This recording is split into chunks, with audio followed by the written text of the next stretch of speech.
Friends, welcome back to my channel. అందరూ ఎలా ఉన్నారు? మనము స్వతంత్రం గురించి మాట్లాడుకుంటున్నాం. స్వతంత్రం వచ్చి 78 సంవత్సరాలు అవుతుంది. మనం ఏమన్నా మారామా? లేదు. అందరికీ రోగాలు, అందరికీ హార్ట్ అటాక్, తొందరగా చచ్చిపోతున్నారు. మనశ్శాంతి లేదు. ఒక్క క్షణమైన తలకాయ ఏమన్నా పని చేసింది, పని చేయట్లే. టెన్షన్, బీపీ, హార్ట్ అటాక్, రోగాలు, బాధలు, సమస్యలు. ఇంకా సంవత్సరం వచ్చేసింది కదా, అది నుంచి వెళ్ళిపోయింది కదా, మనం బతకట్లేదు. ప్రాబ్లం ఏంటి ఆలోచించండి. ప్రాబ్లం ఏంటి? మనమే కదా. అంటే ఇక్కడ ప్రాబ్లం ఎవరో ఇస్తున్నారు అంటే అందులో ఉన్నది మనమే కదా. మనం ఫస్ట్ ఆనందంగా ఉండాలి అంటే వాస్తవాలు తెలుసుకోవాలి. అంటే మనకి ఇబ్బంది పెడుతున్నాడు, ఇతరుడు ప్రెజర్ చేస్తున్నాడు, వాడు టార్చర్ చేస్తున్నాడు, మానసికంగాను మోసం చేస్తున్నాడు, మన మనిషిలా బతకట్లేదని అనుకుంటున్నాను. కానీ అప్పుడు వీడు వేరే దేహం నుంచి చేస్తున్నాడు అనుకున్నా. ఇప్పుడు ఏమైంది? స్వాతంత్రం వచ్చినా ఇప్పుడు మనమే చంపుకుంటున్నాం. పక్కనోడు పొడిస్తే బాగుండదు, మనమే పొడుచుకొని చచ్చిపోదాం అనే సమాజంలో మనం ఒక తీవ్రవాద లెక్క తయారయ్యాం. మన జీవితం ఏ వస్తువు కానీ రూపాయి లేదు, ₹2, ₹10, అనుకుంటే బిజినెస్ అంటారు. రూపాయి, ₹1000, ₹100 అంటే ఫ్రాడ్ అంటారు. ఎంత ఫ్రాడ్ అంటే ఎంత ఫ్రాడ్ సమాజంలో. ఇక్కడ ఎవడు మనమే కదా. అట్లీస్ట్ ఒక కిరాణా షాప్కి వెళ్ళి తిండేది కొందామన్నా డూప్లికేట్. తినే తిండి, ఫుడ్డు అక్కడ వేసుకోండి, ప్రతి ఒక్కటి ఫ్రాడ్. నన్ను మోసం చేసేప్పుడు నేను ఇంకోటి మోసం చేసుకోను. ఇక్కడ అసలు ఏం మారుతుంది దేశం చెప్పండి? స్వాతంత్రం వచ్చినా ప్రయోజనం లేదు. ఇందులో మనుషులు సిగ్గు లేకుండా మనమే కష్టపడకుండా మోసం చేసేది అలవాటు చేసేసుకున్నాం. ప్లీజ్ దయచేసి మోసం చేసేవాళ్ళు ఇక్కడ ప్రతి ఒక్కడు మోసం. ఇక్కడ హీరోలు ఎవరు లేరు, అందరూ విలన్సే. ప్రతి ఒక్కడు దొంగతనం చేశాడు, ప్రతి ఒక్కడు అబద్ధం చెప్పాడు, ప్రతి ఒక్కడు ఇక్కడ మనమే. ఫస్ట్ మనం ఏం తప్పు చేస్తున్నామని సర్దుకుంటే, ప్రతి ఒక్కడు సర్దుకుంటే అలా దేశం ఎప్పుడూ బాగుపోతుంది. ఇక్కడ కష్టపడతలేదు, దేశం అభివృద్ధి చెందలేదు అని అందరూ అనుకుంటున్నాం. కానీ దేశం అభివృద్ధి చెందుతూనే ఉంది. నేను చదువుకున్నప్పటి నుంచి ఇప్పుడు నాకు 36 ఏళ్ళు. ఇంతవరకు ఇండియాలో మార్పులు వచ్చేసింది ఏమీ లేదు. మొత్తం స్కామ్. ఒక్కడు పని చేస్తే దాన్ని 4 పని చేపిస్తారు. ఒక్క మనిషికి 4 పని చేపిస్తారు. ఇంట్లో ఒకరు పని చేస్తే ఈ 4 తింటున్నారు. సిగ్గు ఉండాలి కదా మనుషులు అన్నాక. జంతువులు నయం, వాటి కాల్చిన ఆహారం నాకు తెచ్చుకొని భూమి మీద బతికేస్తున్నాయి. దేవుడా బాధలు, దేవుడా సమస్యలు అంటారు. దేవుడా అంటారు. కానీ ఆ దేవుడా అనే టైంలో కష్టపడుతున్నప్పుడు జంతువులే అడుగుతలేవు, పోయి కష్టపడుతుంటున్నాయి, ఆహారం కావాలి తెచ్చుకొని తింటున్నాయి. ఇంకా మనిషికి మీకు ఆహారం కావాల్సింది పండించుకొని తింటే అయిపోతుంది కదా.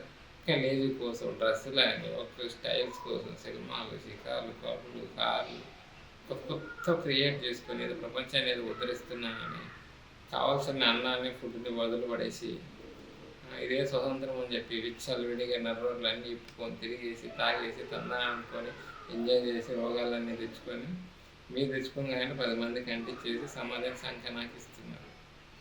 ఇదే అభివృద్ధి అంటే. అంటే ఎవరిని తిట్టడం, కొట్టడం, ₹100 మోసం చేయడం ఇదే స్వతంత్రం అంటే.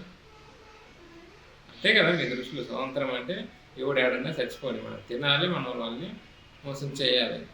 ఇంతకుముందు అంటే వాళ్ళు ఇంగ్లీష్ వాళ్ళు వచ్చి మోసం చేశారన్నారు. అంతకుముందు ఏదో గోల్కొండ వాళ్ళు మోసం చేశారన్నారు. ఎవరిని మోసం చేసుకుంటున్నారు? ఫస్ట్ నాకు తెలిసి మనమే మోసం చేసుకుంటున్నాం. కష్టపడకన్నా ఒక్కడికి పని రాదు. జీవితం ఎంత స్కామ్ అంటే ఏ జాబిద్దా, ఏ పని, అట్లీస్ట్ చెత్త దోసే అమ్మగారి నుంచి కొన్ని అమ్మే వస్తువు కానీ ప్రతి ఒక్కడికి సోది. పక్కనోళ్ళ గురించి, వాళ్ళ గురించి, ఏమిట్లా వాళ్ళట్లా సోది పెట్టుకొని టైపాస్ చేసుకొని ఫోన్ చూసుకొని గంటల తరబడి కళ్ళకు రోగాలు తెచ్చుకొని హాస్పిటల్ పాలే ఉన్న ఆస్తాన్ని వస్తున్నారు సావడంతో పాటు. ఇక్కడ మీరు పని నేర్చుకోవడానికి పని మీద కాన్సన్ట్రేషన్ ఉండదు కదా. కష్టపడకుండా డబ్బులు వచ్చేయాలి. కష్టపడేవాళ్ళు అస్సలు తగ్గిపోతున్నారు. కష్టపడే వాళ్ళే లేకుండా పోతున్నారు. ఇది కష్టపడే వాళ్ళు ఉంటేనే అభివృద్ధి అనేది వస్తుంది. ఫస్ట్ గుర్తించండి. మేము ఎంత డేంజర్ జోన్లోకి వెళ్తున్నామంటే, నా బాధ ఏంటంటే ఇక్కడ కష్టపడే వాళ్ళు తగ్గిపోతున్నారు, మోసం చేసే వాళ్ళు ఎక్కువైపోతున్నారు. ఇది స్వతంత్రం కాదు. మన జీవితాన్ని మనమే నాశనం చేసుకుంటున్నాం. కోపం ఎక్కువైపోతుంది, సైరాజ్యం ఎక్కువైపోతుంది, సైకోయిజం ఎక్కువైపోతుంది, రోగాలు ఎక్కువైపోతున్నాయి. ఆలోచించారు. స్వతంత్రం వచ్చినా మనం మారాల్సింది ఫస్ట్ మనం. స్వతంత్రం ఉందా లేదా పక్కకు పెట్టు. 2 లక్షల సంవత్సరాలు అవుతుంది. 2 లక్షల సంవత్సరాలు అవుతుంది మనుషులు పుట్టి. కానీ ఇంతవరకు ప్రశాంతంగా బతికాం. కానీ ఇప్పుడు 2024 లాక్డౌన్ తర్వాత మనిషిలా బతకట్లేదు. ఎందుకంటే టెన్షన్, బీపీ, హార్ట్ అటాక్, రోగాలు, జీవితం సంఖ్యనాకపోతుంది. ఒక్కరన్నా మారండి ప్లీజ్, దయచేసి. ఇక్కడ దేశం అంటే మనుషులే. ఇక్కడ ఏ జంతువులు అవి మారాల్సిన పనులు అవి కరెక్ట్గా ఉన్నాయి. ఒక మనిషి మాత్రమే సైకోగా, శాడిస్గా, అబద్ధాల కోసము, వాల్యూ కోసము, అవసరం లేని జీవితం దానికోసం పాకలాడే స్టేటస్, వాల్యూ అని ఎంత ఎంత మూర్ఖంగా ఏమంటారు, ఎంత మూర్ఖంగా తయారయ్యాడండి. నాకైతే అర్థం అవుతుంది, కానీ మీకు అర్థం కావట్లేదు. ఎందుకంటే ఫస్ట్ తలకాయలు పనిచేస్తలేవు జనాలకు కూడా. ఏదో తిన్నామా, ఎంజాయ్ చేసినామా, ఇదే లైఫ్ని బతికేస్తున్నారు. కానీ ఇంకా ఫ్యూచర్ డెడ్ అండ్ అయిపోయింది. రోడ్డు ఉన్నంత వరకు వచ్చేసాం. ఇంకా ఫైనల్ స్టేజ్ వచ్చేసింది. 5-10 ఏళ్ళే ప్రపంచాన్ని ఎవరు తగలబెట్టట్లే, మనమే తగలబెట్టేసుకుంటున్నాం. ఈ డేంజర్ జోన్ నుంచి ఫస్ట్ బయట రాండి. మనిషిలా బతకండి. దయచేసి అర్థం చేసుకోండి. ఎందుకు చెప్తున్నాను ఇంతకంటే, ఒక ప్రమాదం చివరి స్టేజ్కి వచ్చేసాం. మూడో ప్రపంచ యుద్ధం ఆల్రెడీ కౌంట్డౌన్ స్టార్ట్ అయిపోయింది. మనమే మోసం చేసుకొని మనమే చచ్చిపోవడమే ఈ స్టేజ్. అర్థమైంది కదా? మన వల్లనే చనిపోవడమే ఈ ఫైనల్ స్టేజ్. స్వతంత్రం వచ్చినా మనం మాత్రం ఏమి మారం. పక్కనవాడిని మాత్రం ఎదుట నోట్లో అయినా సరే అది చంపైనా మనం పీక్కొని తినేస్తాం. ఫస్ట్ మనిషిలా బతకండి. దయచేసి ఆలోచించండి. మనం మారుతాం, మన ఆలోచనలు మారాలి. ఫస్ట్ మన ఆలోచనలు మారాలి, మనం మారాలి. సమస్య ఎక్కడి నుంచి వస్తుంది, మనకి బాధలు ఎలా వస్తుంది? ఓకే, ఎవడో పక్కనే ఉంటాడు, ఫ్రెండ్ కావచ్చు, ఇంట్లో ఉండొచ్చు, పక్క ఇంటోడు కాబట్టి మనం కొనే వస్తువు కానీ మనకి సమస్యలు ఎక్కడ వస్తుంది? ఫస్ట్ ఆరోగ్యం కదా. ఆరోగ్యం తిండే ఫుడ్ మొత్తం కలిపి చేసేవాళ్ళు ఎవరో కాదు కదా, మనమే కదా. నీలో చూసేవాళ్ళు ఎవడో కూడా వాళ్ళు ఫుడ్ తయారు చేయొచ్చు. రూపాయలు 100 రూపాయలకి ఎందుకు రావాలని ఆశపడుతున్నారు. కష్టపడిన డబ్బులు ఓసీగా వచ్చేద్దామని మీరు ఎలా ఓసీగా తీసేసుకుందామని ఎలా అనుకుంటున్నారు? స్వతంత్రం అంటే ఇదేనా? పక్కన చంపేయడం. అంటే నేను బతకాలని చెప్పి రూపాయలు 100 రూపాయలకి కల్తీ చేసి అమ్మేస్తే నేను హ్యాపీగా వండుకోతా. ఓకే, ఇప్పుడు నేను ఒకటే మోసం చేస్తాను, ఇంకా 4 వస్తువులు నేను కొనేటప్పుడు 4 చేస్తే నేను మోసపోతాను కదా. అప్పుడు ఏం జరుగుతుందో అర్థమవుతుందా? అర్థమయ్యే స్థితిలో లేరు, అర్థం చేసుకునే స్థితిలో కూడా లేరు. నేను ఒకటి మోసం చేస్తే నేను కొనే 4 అర్థమైందా? 4 ఇట్లు నేను మోసపోయాను, నేనే చచ్చిపోతాయి. ఇక్కడ అందరూ చచ్చిపోవడానికి మిగిలింది, ఏం లేదు. Ready to suicide. నేను ఇండియాలో కాదు, ప్రపంచం మొత్తం తగిలిపోవడానికి రెడీగా ఏమంటారు, లోడ్ చేసుకున్న పేరు గుంసాటి తలకాయ మీద పెట్టుకున్నట్టుంది. ఎప్పుడు వస్తామా, 6 నెలలు వస్తామా, సంవత్సరంలో వస్తామా అనేది మన చేతుల్లోనే ఉంటుంది. ప్లీజ్ చాలు, ఈ మోసాలు చేసి చాలు, ఈ అక్రమాలు చేసి చాలు. శాంతంగా బతకండి దయచేసి. స్కాములు చేయకండి, మోసాలు చేయకండి. రూపాయలు కష్టపడండి. ఫస్ట్ షార్ట్ కట్లు ఎక్కకండి.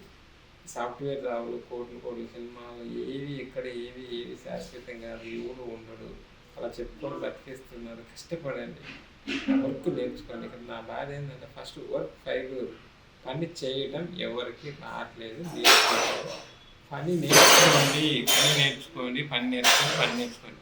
100 సార్లు అయినా ఇదే చెప్పేది. ఇక్కడ మేనేజర్లు ఎవరు కాదు. రూపాయి వచ్చే కొందుకు కోటీశ్వరులు లెక్క బిల్డప్లు ఇస్తున్నారు. ఓకేనా? మీ ఆ కోట్లు తిండి కొనుక్కోవడానికి సరిపోదు. 10 ఏళ్ళు పోతే మీరు ఒక పూట కొనుక్కోవడానికి 1000 రూపాయలు పెట్టాల్సి వస్తుంది. 1000 రూపాయలు పెట్టాల్సి వస్తుంది మీల్స్. తిన్నా ఇసం ముందు తాగుతామా సస్తామా, అరగంట వస్తామా, గంట వస్తామా అన్నట్టుంది మంచి సిచ్యువేషన్. అర్థమవుతుందా? మీరు అర్థమైనా మీరు ఎందుకు మారుతారు చెప్పండి. ఫుడ్ మనం డేంజర్ జోన్లో ఉన్నాం. ఫుడ్ కల్తీ అయిపోతుంది. దయచేసి మీరే పండించుకొని తినుకొని అంత శక్తి ఉండేవాళ్ళే నెక్స్ట్ ఇంక 10 ఏళ్ళ తర్వాత మనిషి బతకగలడు. ఆలోచించండి. స్వాతంత్రం వచ్చింది కానీ మన జీవితాన్ని మనమే నాశనం చేసేసుకుంటున్నాం. ఇంకా 10 ఏళ్ళ లోపల మీరు ఆల్రెడీ కౌంట్డౌన్ స్టార్ట్. ఫుడ్ ఈ కల్తీ ఇసం తింటున్నారు. ఆటో ట్యాక్లు చూడండి, బీపీలు ఎక్కడి నుంచి వస్తున్నాయి అనుకుంటున్నారు. అర్థమవుతుందా ఫ్రెండ్స్? Okay, bye. ప్లీజ్ ఈ వీడియో షేర్ చేయండి, సబ్స్క్రైబ్ చేయండి, లైక్ చేయండి, 10 మందికి షేర్ చేయండి. 10 మంది అన్న జాగ్రత్త పడతారు. నా బాధ అది. లేదనుకో ఎంత డేంజర్ జోన్లో ఉన్నామో తెలియట్లేదు. Okay, bye, see you.